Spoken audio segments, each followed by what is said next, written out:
Hello नमस्ते प्रणाम। हमारे चैनल में आप लोगों को बहुत बहुत स्वागत है। देखिए बहन जी एक बहुत प्यारी सी लाचारी गीत ले आए हैं। अगर आप लोगों को अच्छा लगेगा तो लाइक शेयर कमेंट जरूर कीजिएगा। बन में सही दुख भारी जनक राजा की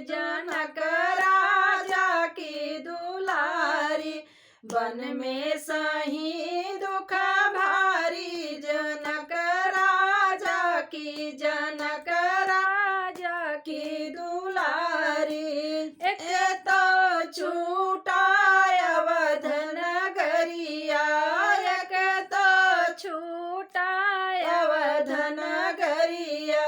छूटी गए महलया टारी जनक राजा की दुलारी। छूटी गए महलया टारी जनक राजा की दुलारी। बन में सही दुख भारी जनक राजा की दुलारी। सीता राम लखन संग रही कुटिया में, राम लखन संग रही कुटिया में। आई विपत्ति बड़ी भारी जनक राजा की दुलारी। आई विपत्ति बड़ी भारी जनक राजा की दुलारी।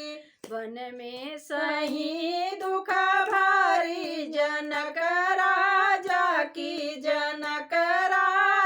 की दुलारी। सीता हरण को आया दशानन, सीता हरण को आया दशानंद।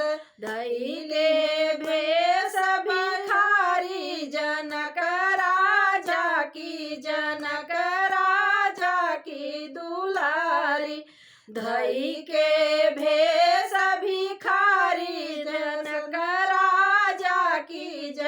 राजा की दुलारी। वन में सही दुख भारी जनक राजा की दुलारी। जब सीता पहुंची लंकापुरी में, जब सीता पहुंची लंकापुरी में। बनी गई नारी बेचारी जनक राजा की दुलारी। बनी गई नारी बेचारी जनक राजा की दुलारी। बन में सही दुख भारी जनक राजा की दुलारी।